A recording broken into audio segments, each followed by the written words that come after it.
ఇక మహబూబాబాద్ జిల్లా కొత్తగూడ మండలంలో గుప్త నిధుల కోసం అక్రమార్కులు రెచ్చిపోతున్నారు. గుండం శివాలయం ప్రాంతంలో ప్రొక్లైనర్ సహాయంతో దుండగులు తవ్వకాలు చేపట్టారు. ఈ శబ్దాలు విన్న కొందరు గ్రామస్తులకు సమాచారం ఇచ్చారు. వారు వచ్చేలోగా దుండగులు అక్కడి నుంచి పారిపోయారు. ఆ ప్రాంతంలో గుప్త నిధుల కోసం పూజలు నిర్వహించిన ఆనవాళ్లు 7 అడుగుల భారీ గొయ్యిని గ్రామస్తులు గుర్తించారు. వెంటనే వారు పోలీసులకు సమాచారం ఇచ్చారు. ఘటనపై పోలీసులు కేసు నమోదు చేసుకుని దర్యాప్తు చేస్తున్నారు.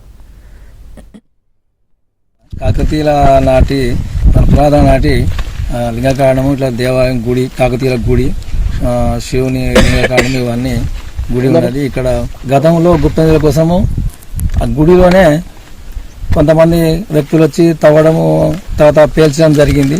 అప్పుడు గ్రామస్తులం, ఇక్కడ దగ్గర పడిన గ్రామస్తులకు ఆ సౌండ్ అవన్నీ వస్తే వేసి ఊరికి కొంతమందిని పట్టుకొని అప్పుడు కూడా చట్టానికి పోలీసులకు ఉపయోగపడడం జరిగింది.